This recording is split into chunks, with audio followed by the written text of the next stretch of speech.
Good morning, Mallards. It is Tuesday, and I am outside the movie theater because I'm about to finally see Eternals. I'm pumped.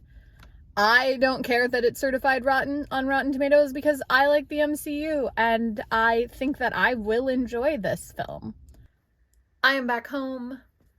I really, really enjoyed Eternals, and I'm of the opinion that people who didn't enjoy Eternals are incorrect.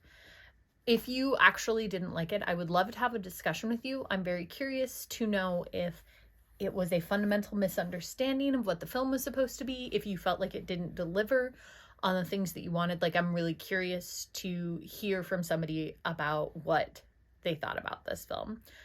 I really liked it. I think that it is not a Marvel action film. It is a film where the main character is a female POC, played beautifully. Cersei is the main character, although it is an ensemble cast and there are a lot of other people involved. Like, Cersei is definitely the main character and is fascinating, interesting, dynamic. You get to watch a really cool journey for her. And overall, I think that this is a fantastic film.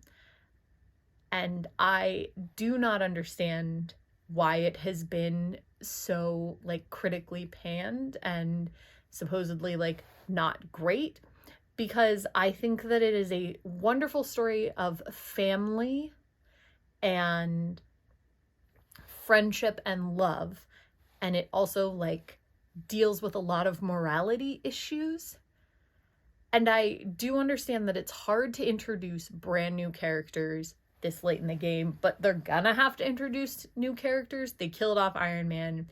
Like, everybody who was in the original films is ready to be done for the most part, which means there's going to be new characters, and people just have to be open to that idea.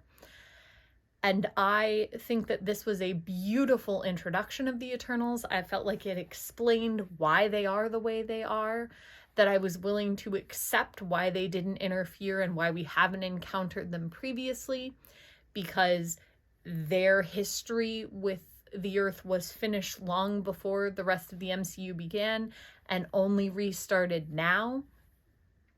And I just really think that the overall story tied itself together pretty nicely and really opened up the universe for a lot of other things. And so I don't understand why people are so upset about it. The only thing I can think is it has a female POC lead in Cersei, who is so good. It has a very diverse cast. There is a deaf character who signs. There's also a gay character who's married to a man. There's also, it was directed and co-written by a woman. So,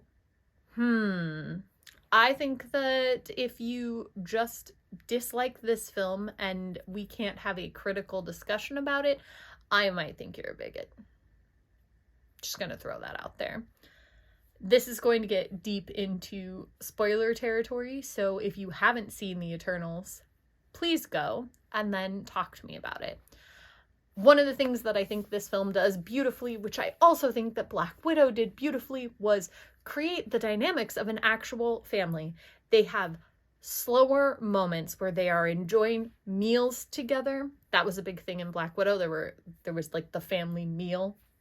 And there are several meals in this, or several like sitting around a table moments. They're not necessarily always meals, but they do have several like moments where they are gathering and sort of slowing down. And I really appreciate that. I felt like in this film, I could tell what the relationship between all of these people were, and I felt the depths of all of those relationships. I felt like these characters really, really, really related to each other, and I mean them all as a whole.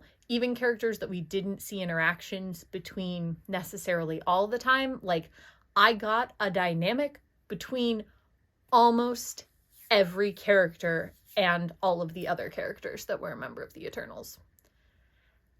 And that is a heck of a lot more character development than I get between most of the members of the Avengers. pretty much all the time. Like, I feel like the Avengers, do Sam and Tony even know each other? I'm not sure. And I recognize, like, obviously Sam came around at like the Winter Soldier time and whatever, wasn't really an Avenger, was just like Cap's friend. But I do feel like there's a lot of that. Like, Steve and Tony don't really get close. Nat talks in Endgame about how the Avengers are a family, but I'm thinking the shawarma scene, which isn't a scene in the film, although it is a post-credit scene, so like it gets, we'll deal with it. So they've got that, and Barton like invites them all to his farm when they're in trouble, I guess.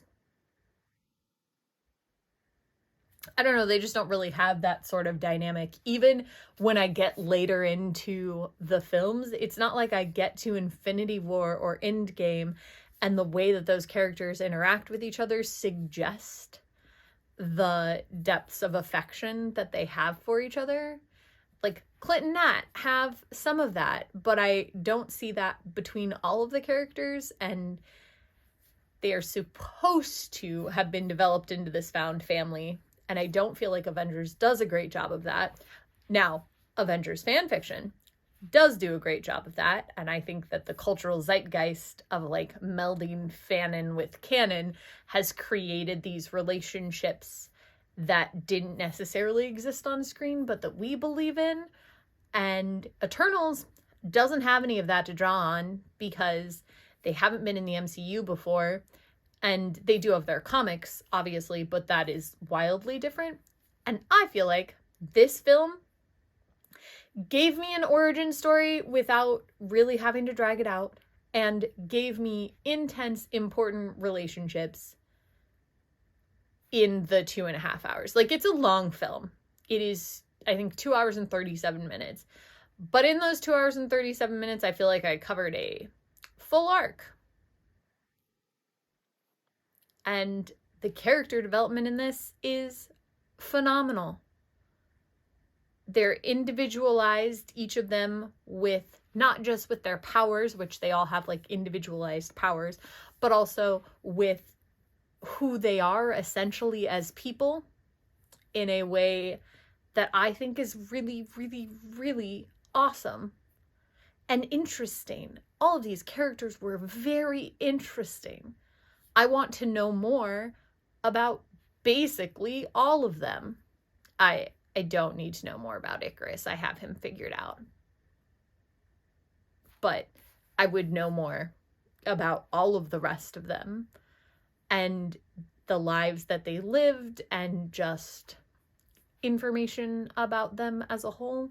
There's also a lot of moral dilemmas and decisions in this that I find interesting, and it's different than the like let's punch a bad guy thing that happens in a lot of the rest of the MCU. But I find it especially fascinating that people do not find this film enjoyable but really liked Loki, because I feel like issues of morality is a big thing in Loki and people loved that. Like, Loki is not my favorite of the Marvel shows, but it is a large amount of people's favorite of the Disney Plus Marvel shows. And it dealt with a lot of this, like, what is destiny? What do you do when your life has been determined? What are your moral choices? What's it like to be in love with the wrong person? All of that stuff. And people ate it up when it was Tom Hiddleston. And when it is a POC lead, for some reason, people don't eat it up. I don't know. I'm not making suggestions. No, I am. I'm suggesting that people prefer white men to the other options.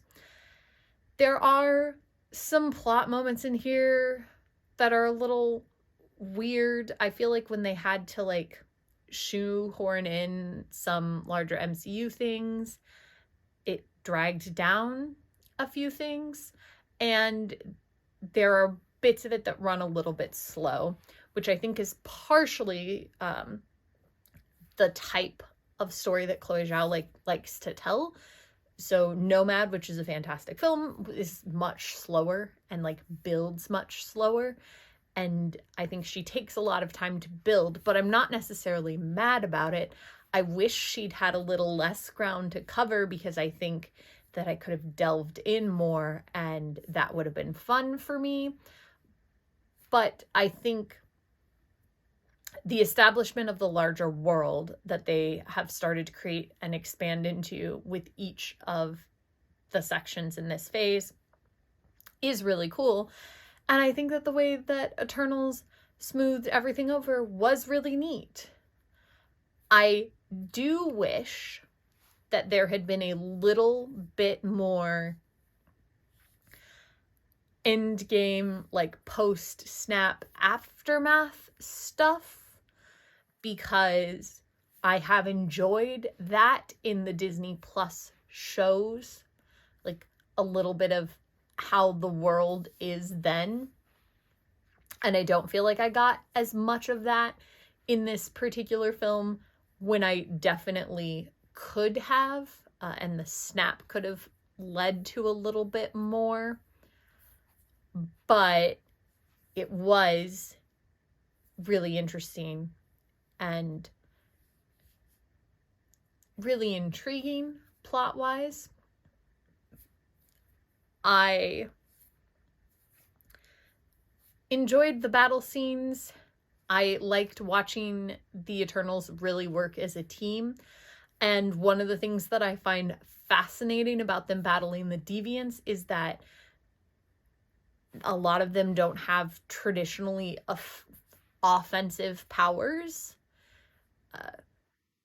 Like Cersei, the main character, can transmute non-living matter, eventually also living matter, because, you know, she gets powerful, but can transmute non-living matter. So she could turn things into a weapon, or like make things turn into liquid when they hit her so that they don't hurt, things like that. But it's not necessarily a terribly offensive weapon. There's also Sprite, who can do illusions, which is also not really offensive.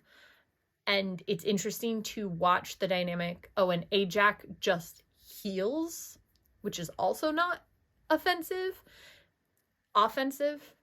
Wow. Like, to be on the offense and to also be offensive are very close together.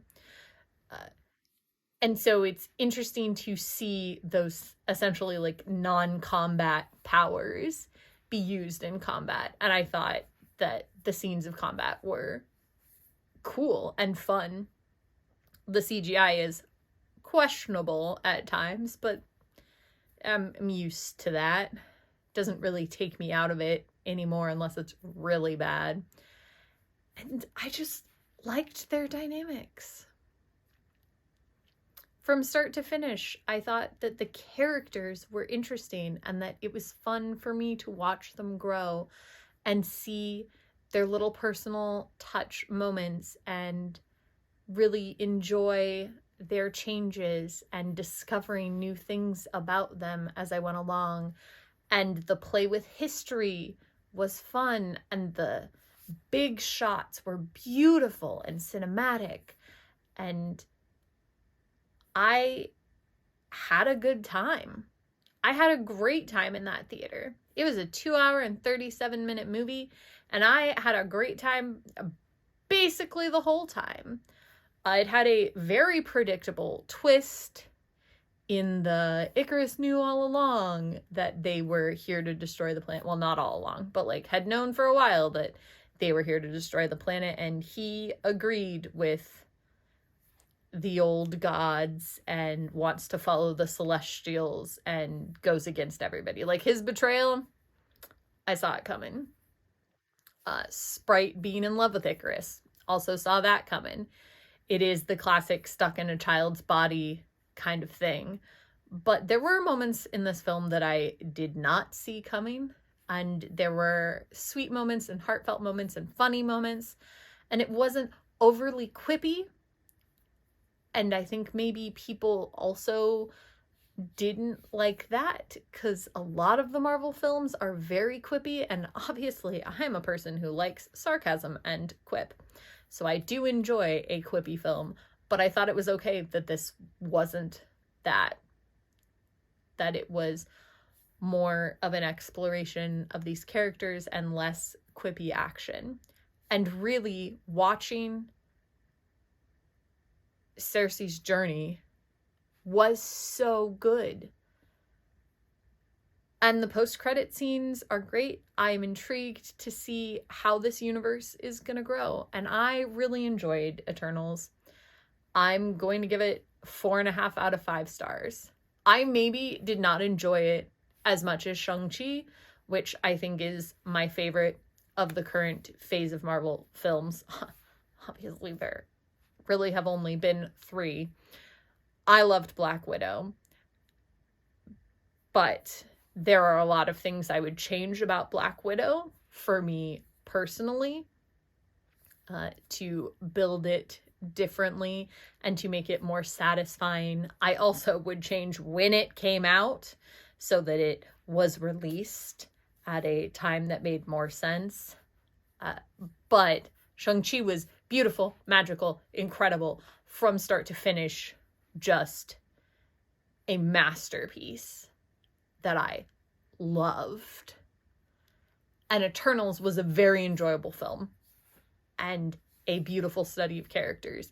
And this entire section is just more magical. And I'm about it. And I'm also interested in more development of the characters because, wow, do I wish that they had given Nat or Bruce or Clint actual personalities through the early phases of the Marvel Cinematic Universe. Yes, I really, really do. And so I am enjoying these films that seem to be character studies that are giving me more information on these characters, and the TV shows that are expanding the characters that we already have before who are going to continue on. And please, yes, I would love a solo film for everybody that you're going to put in this next phase, even though this Eternals wasn't really a solo film. But like, please give me more character development. Don't just shoehorn some people in. I'm about it. Also, on a lighter note, Kit Harington is in this, and he plays Cersei's human love interest, Dane. And I will admit that just watching Kit Harington on screen say, "Cersei, I love you so much," did crack me up. Like, I just thought it was funny. And yeah, that was Eternals. If you've seen it and you enjoyed it, let me know. If you've seen it and didn't enjoy it, I'm serious. I would love to have a discussion about it. I'm really curious about what didn't jive with you. And I'll see you tomorrow.